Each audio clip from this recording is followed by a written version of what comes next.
you certainly feel it. I think it pretty Watch Johnny's bite.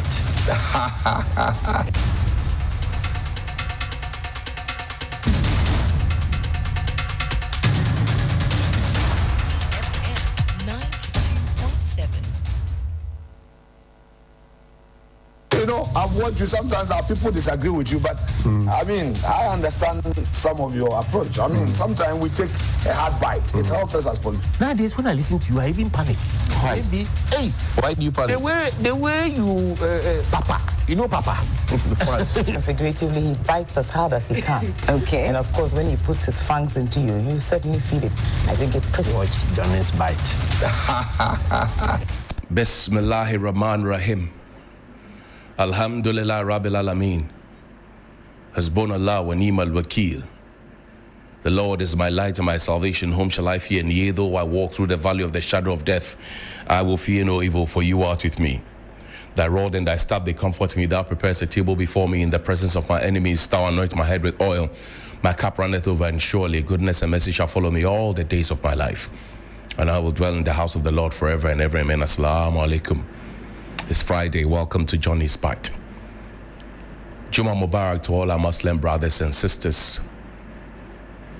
And let me say thank you to all our friends, trot drivers, taxi drivers, our friends who are market women, our friends who are bankers, lawyers, doctors, our friends who work in many different fields across the world.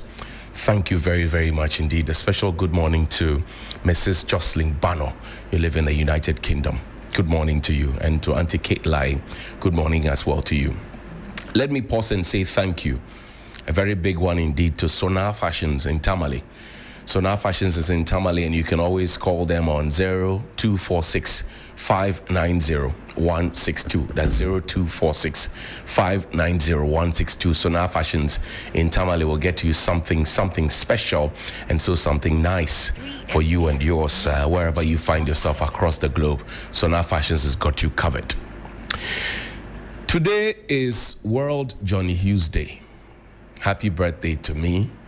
May the good Lord bless and keep me, and may he protect me, may he guide me, may he shield me, and may he grant me grace and mercy and favor and long life and properties. That is also prosperity, properties. And may he give me good health and strength. Happy birthday to me. And let me say thank you to all those who have sent early messages and early conversations. Yesterday I was here and I was minding my business, and the Agricultural Development Bank, a bank that I've been with since I was 16 years old. And now I'm past 40, but since I was 16 years old, my dad, the late J.B. Hughes, encouraged me to bank with them, and he opened an account in the favor of. Yesterday they brought me these goodies. Jonathan Syme, good morning to you. Thank you so much indeed. And regards to the managing director, smartwatch and power bank and flask and wireless mouse and something to check my BP, a pen and multi-socket or ADB. This morning they have brought me a cake as well. They say choose good bank, you say no. Choose good bank, you say no. See, a bank, they will send you a text message and leave you at that. My bank brought me this. ADB, thank you very much. I can't thank you enough. And then also there's a young man who did an artwork for me. He surprised me as well. That was also a pre-birthday gift. First, you find that photo quickly and let's put it out there. He did a lot of good job for me, and it's called Steady Art. Steady Art.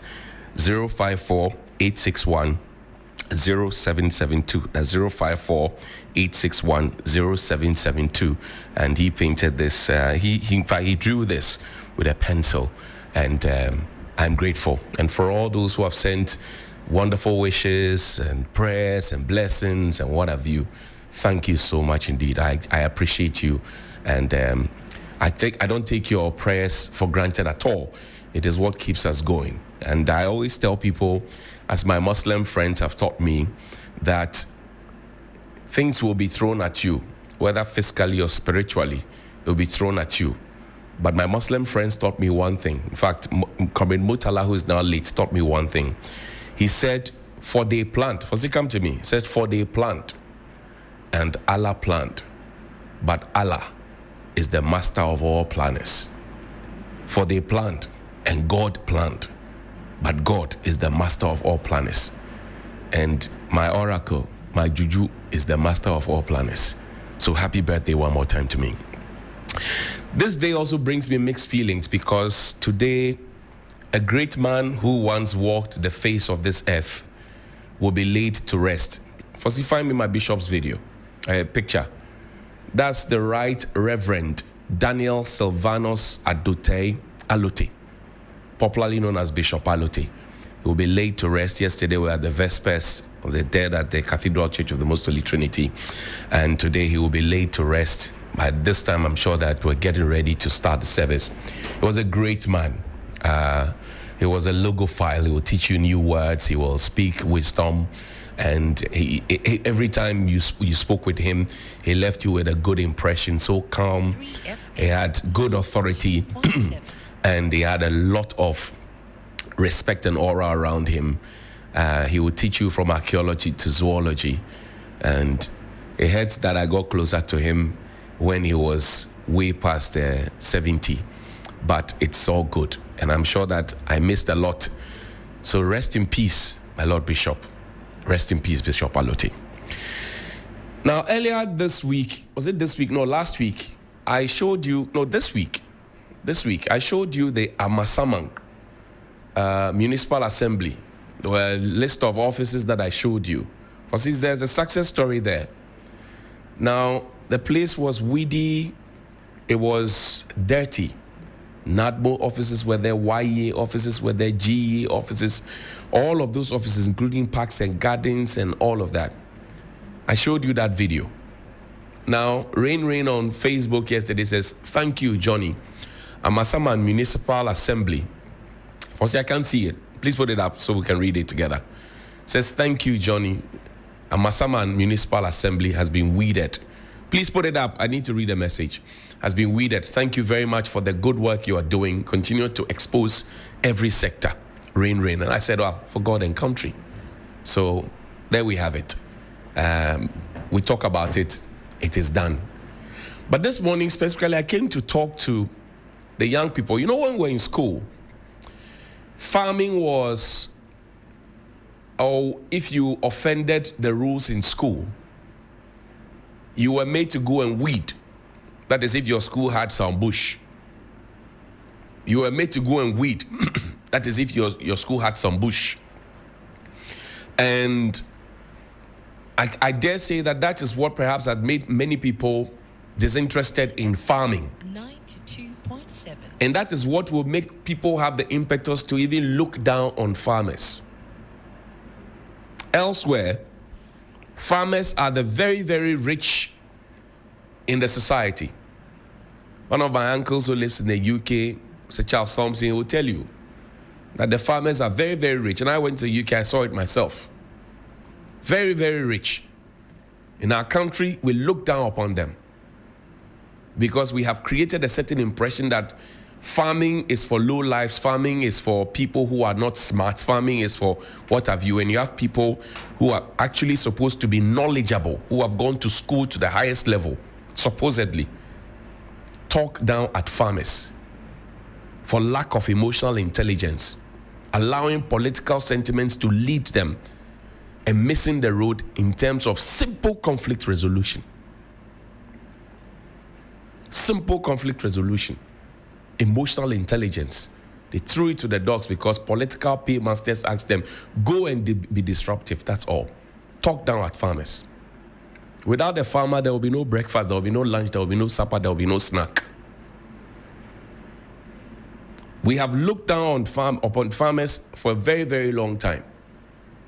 I have very, very influential friends who are farmers on a low key. In fact, the president of the republic, as we speak now, is a farmer. Alhaji Muniru was managing some of his farms for him. He was a farmer, the president of the republic. So what makes anybody think that if you are a farmer, Or if you want to venture into farming, whether it is piggery, or you want to rear goats, or you want to farm tomatoes, plant tomatoes or onions or rice or maize or cassava or plantain or whatever it is, you are a low life. Who brought that idea? 3FM 9. And it is because of that idea, that's how come we even import Yimadie tribe. Yimadie, we even import it into this country. Kotoje, common kotoje, cow leg. Pig feet. We import all these things into this country. It adds on to how much we spend and how that affects the weight of our city. Because we are looking down upon farmers, forgetting that it is what they plant and what they bring in that actually gives us the nutritional capacity to be able to gain the energy to do work. It's a shame. And this should be something that the Agric Minister should pay attention to. I'm happy that they have started some, ideas to get school children to be interested in farming, etc. I've always said that Planting for Food and Jobs was a great, great, great initiative. It was the poor implementation and the over-talking. Talk, no do. That was what brought us where we were.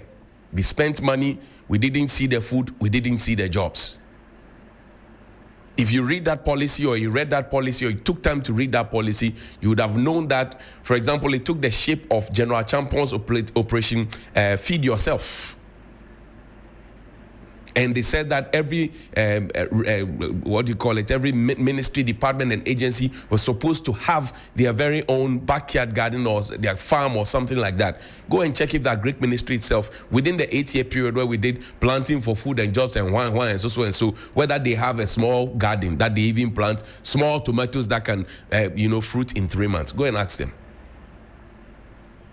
And you have elements within those come to denigrate farmers for lack of emotional intelligence. 92.7. When push came to shove, you had to go and call your father to come and beg for you. Shameful. To even have the temerity to be dishonest on national television publicly. Not once, severally. If we lived in any serious country, my friends who live in the UK who are nurses and doctors said, if we live in any serious country, all those people who have had their licenses revoked with immediate effect, because if you can tell such lies and go ahead with such perfidy, then you can kill people and still tell lies to cover up. My friends in the UK, they are telling me this. But we live in a country that's more like a banana republic. Everybody does what they can and they walk scot-free. Yes.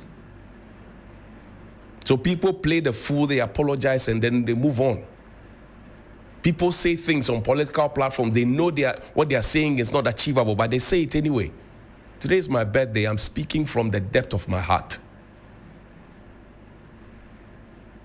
We need to sit and build a society devoid of the stinking politics and allow emotional intelligence to lead the conversation. If you're a leader, you must lead from the front, not be ostriching from behind or allowing yourself to be tied to the apron strings and to become, a ping pong, and to become a puppet. In the final analysis, if you had people come publicly to come and tell such lies, and you had even a rotationalist repeat, engineer such lies, rotationalness, engineer such lies. 92.7. Rotationalness. When you speak to the nurses, there are those who are still stuck with the things. Say, we are angry with Johnnie Hughes. You can be angry with me, it's okay. The honest ones, they say, we feel embarrassed. I spoke with the nurse. They said, we feel embarrassed. The more they talk, the more we felt embarrassed. It's a shame that we have brought these things right to the knees. And you see the revelations coming out from Ridge Hospital. Out of the number of lifts they have, a couple of them are not working, no bed, shortage of bed, this, that. So it had to take Ralph to misbehave as we put it, to even go to the point of framing him, for the hospital to start speaking up and tell us what the real situation is. You see a level of hypocrisy. So we knew that the problems existed. We were covering up the problems. And people go to the hospital and they come and tell us these things. And when we talk about it, they tell us to shut up. If Ralph misbehaved, by all means, let the Lord deal with him. But don't put lies on him. A dancing krum, it's in the Bible. I'm sure they're all Christians. It's in the Bible. False. It's not false prophets. That was a dancing, what do you call it? False witness. A dancing krum. It's in the Bible. And the consequences of a dancing krum is also in the Bible. We will go to church on Sunday, but the consequences of our actions will follow us.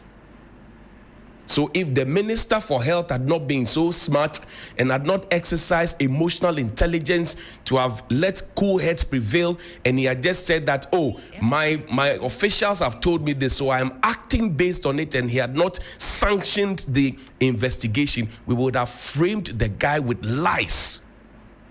And by this time, he would have been languishing in jail for something he did not do, but because we faked it. I'm still looking for the doctor who wrote in that medical report that there was a fracture and dislocation. I'm looking for that doctor. This is a very serious matter. You could be killed after you have been marked, and your family could be told a different story. Your mother, your father, you think about it. Your relatives who may have died out of medical negligence. Think about it. Fire law drag back. No, go, of course, you know, boy, I don't know how they say it in the tree. But when it becomes a deliberate attempt, we must all be worried. You have employees who want to dictate to the employer, and when it fails, they want to blackmail you with lies. You have to be worried. You have to be worried. The Minister for Health met. He accepted the apology graciously. Back at the conversation, and whatever was being demanded, as I said earlier, months ago, is now playing out nicely. I said, go back into the room. That was all I said. Go back into the room. If we had gone back into the room earlier, we wouldn't have spent 100,000 cedis of nurses' dues to go and pay court compensation or settlement. Then when the year ends, we find them umbrella and key holders and mugs. They are not angry with them. They are angry with me. It's okay. Today is my day. I've dedicated my day to speak truth to power from the depth of my heart. We must all do better within our fields. You must all do better within our fields. Conditions of service is not just about money in your pocket. The doctors and nurses and paramedics at the, the Ridge Hospital and other government hospitals, the conditions of service include the tools that they need to work with. Their conditions of service include, for example, how clean their washrooms are so that the females among them do not pick infections when they go to work just to go and want to save lives. The nurses who are breaking their backs to make the system work because the system has failed, and instead of us focusing on fixing the system, we politicize it. We throw emotional intelligence out there. And when it hits, then we backtrack. Then we push another person forward. When it hits, then we backtrack and we push another. Cast your mind back when it started. Who was the one speaking first? Some of them have forgotten that when they were looking for leadership roles, they came to this same person who today is being vilified to come and sit in front of me for one-on-one conversation, 1 full hour, to go and do campaign. Sit in front of them on national TV. The tapes are there. They have forgotten. I didn't just get here. I've worked through the mill by the grace of God. I've been diligent. The former president of the Republic, maybe you have not paid attention. When a journalist asked him, will he be available for the inauguration of President John Dramani Mahama, he said something. This was the man who had touted Agenda 111, gone ahead to say, we have launched it, we have done the biggest health infrastructure since independence, nobody has done it, He was asked, would you be at the inauguration? He said, no, I have a medical appointment outside. Kobe Bini, you, who can't even afford NHIS card registration. You are the one supporting nonsense. You see why you will die poor. The president said, he who said, I've done everything, health. He said, I will be outside the jurisdiction for medical checkup. Do you have what it takes to go outside the jurisdiction for medical checkup? No, I'm asking you. I'm asking you. If we fix it, I keep telling you, nobody will leave the UK or US or Canada or Germany or France and say that the health system is not working there, so I'm coming to Ghana to come and get better health. They won't come. They won't come. But we are happy to go there because they have perfected their system, that they are making sure that their systems are working. Making sure that and it's so beautiful how you go there, you see somebody who's a nurse or doctor pushing somebody in a wheelchair. Here, your family members are supposed to be there to be sleeping by you and to be doing it, to be carrying. Some of them carry the bedpans. You know, they're orderlies. Some of them they leave it. The family members will have to come and carry it and go and toss it in the washroom. Forgive me if you're having your breakfast. We know what the lapses are in our system. And I say conditions of service is not just about money in your pocket. Conditions of service also includes the fact that you have to give somebody oxygen. The patient is dying. You have sworn an oath. You're seeing the patient dying. You are roaming around looking for oxygen. You should be. When have you heard that medical people have gone on strike because of things they need to work with and they don't have, so they went on strike? When have you heard that? It's always about what goes into their pocket. It's okay to fill your pocket. But I'm saying conditions of service is not just about pocket. Read the Labor Act 651, 2003. Read it from cover to cover, as I have done. And come back and let's have a good conversation. Devoid of emotions. Based on emotional intelligence. Devoid of the emotions. We ought to do better in every single sector in this country. Look, firstly, there's a school list. Find me. There's the school list. This is, a parent sent this to me. Class 3, stage 3, primary 3. In a public school. Somewhere in the Greater Accra region, that Blekuma Central constituency. Put the list up, please. Now, this is the list. That's the parents' class 3. So imagine if there are maybe 20 in the classroom. Or they are 50, because in the classroom, they are supposed to bring toilet roll, 2, each student or each pupil.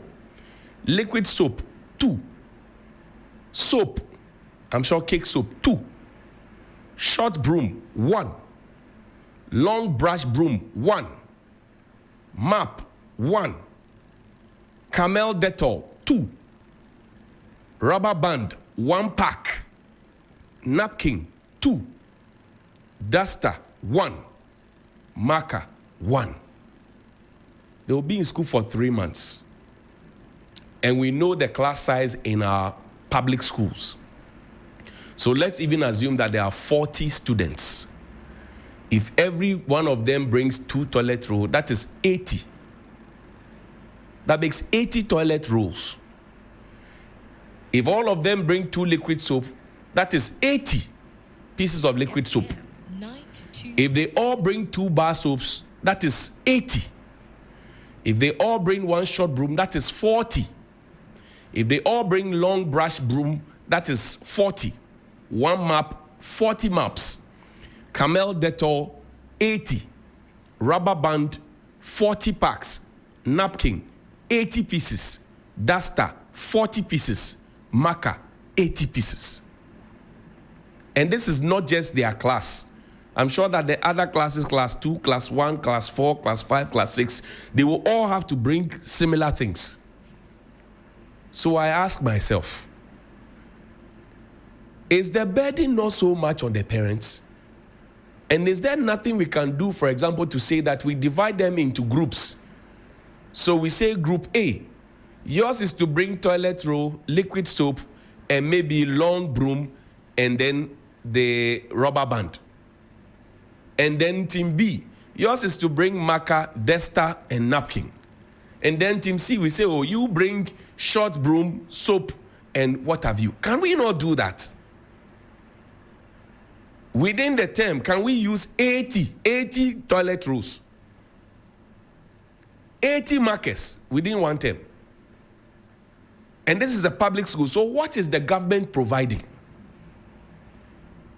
No, I'm asking, what is the government providing? What is the Ghana Education superintending over? What is the Ministry of Education superintending over? I think that this should catch their attention and they should start looking into it. The parents are already burdened. And I'm not sure they want to continue on in that direction. So, Honorable Aruna Idrisu, good morning to you. Honorable Dr. Clement Abasinaba Pag, good morning to you. Saluk Kubasa. Jam. Now, take me to the property. Somebody's property was thrown out. This is from a staff of the Ghana Broadcasting Corporation, GBC. The understanding I get is that a certain contractor, I don't know what the details of the contract is, but what you see out there is somebody's property, a staff of GBC. He was not at home. The place is not far away from the Jubilee House, right behind Media General here. He was not at home. He was living in one of the GBC apartments or quarters. I don't know what agreement or arrangements GBC or the state has with a certain contractor. I'm told they had to take national security to fix the matter. But these things were thrown out in the open while he was at work, serving all of us. His things were thrown out into the open while he was at work, serving all of us. And the question that you pause to ask is it worth dying for your nation? And who gave the contractor the impetus to do what he did? It's a very simple question. Who gave the contractor the impetus to do what he did? His things are out there. The state of the things will even tell you how much the man is paid and how he's struggling already in life. And then you pick the things and you toss them out into the open. I'm saying that they took national security. The whole day yesterday they were there, I was monitoring. National security ordered, they had put the things back there. But the fact that somebody had to bring macho men because it's a contractor, and it happens one too many times. 92.7. Why? The GBC Director General is there. The people are already chasing him out. They say he's overspent his welcome. He's more than 60 years old. He has to go. Human Resource Manager is there at GBC. I'm told that the union executives informed them about this situation. They said nothing about it. The guys had to go to national security before they asked them to put the things back into the room. What kind of a country is this? No prior information, no prior notice. Just bring macho men, eject, and let them go away. Why? And speaking of which, this government, Fosi, come to me. We were wrapping up. This government promised us, like the previous government did, that we are not going to encourage post-retirement contracts. This government promised us, as the previous government did on a certain 5th of August, that post-retirement contracts was going to be a thing of the past. I have gathered enough evidence from the Ghana police to the UCC to GBC to many other places. I have gathered information of people who are due. In fact, somebody is due for retirement today on this my birthday. Another is due for retirement on the 8th of September. I have the dates, your date of birth, your slate number, your phone number, when you joined. I have the details. Don't let me put your picture and your details out here for you to go and be calling my uncles and my aunties and my bishop and my priest to come and say that they should come and talk to me. You know that it is time for you to go home. Please, clear off the road. We salute you for your good work, so that young people who are sitting at home can also get an opportunity, so people can also rise to the top, just as you had the opportunity to rise to the top. Why are you lobbying for positions? Why are you lobbying for contract extensions? And why is the government encouraging it when they told us they would not do that? The streets that queued to vote for you, they are not happy, I'm telling you. The post-retirement contracts that you suddenly are beginning to have an insatiable appetite for, please cut it. The streets, they are not happy with you. If you go on that tangent, they will not be happy with you. You promised the people of the Republic of Ghana that there will be no post-retirement contracts. Let it be so. Let your yes be yes, let your no be no. Let it be so. The previous government promised us that they kept bringing in old Duades to come and fill in spaces, and even the person who signed that letter was at the Public Accounts Committee defending a retiree and got angry that the question had been asked. That letter is there, 5th of August 2022, signed by the Honorable Abnasari. Reverend Amis Adai was sitting next to him. The question was posed. She got angry. The tape is there. I'm not the one manufacturing it. All of it culminated into the loss of the MPP in the last election. You cannot be seen to be repeating the same mistakes that you vowed that you would not repeat. As for me, I have gathered. I will put it out there. Don't push me to put it out there, because I will put it out there. Once I know the information is concrete, I will put it out there. Find me my Damba flyer. Let me say congratulations to COP Lydia Donko on your election to the Africa Interpol Committee. Congratulations, Queen who is king. Now come Wednesday, the 10th of September 2025, we, the proud citizens of Bogu, will have our Damba 2025. And that's the overlord of Bogu, Bonatia Salifu II. And then to the left, Queen Mother of for Bogu is there. And then Bogu Zosemlina, yours truly, Johnnie Hughes, will be there as well. And we have some performances, the Demana, and all of them are there. You need some further information, please call 059 100 3855. That's 059 100 3855. Is the Bonar Palace, and it's going to be fire, I tell you. So on behalf of all the citizens of Bogu, and particularly as we pay homage to the Yana himself, Damba will be sweet. Firstly, let's wrap up with our Afro Connect, finally. So the 3FM Afro Connect is happening on Monday, the 22nd of September, 2025, at the Kwame Nkrumah Memorial Park. We want to say thank you to EcoBank and to the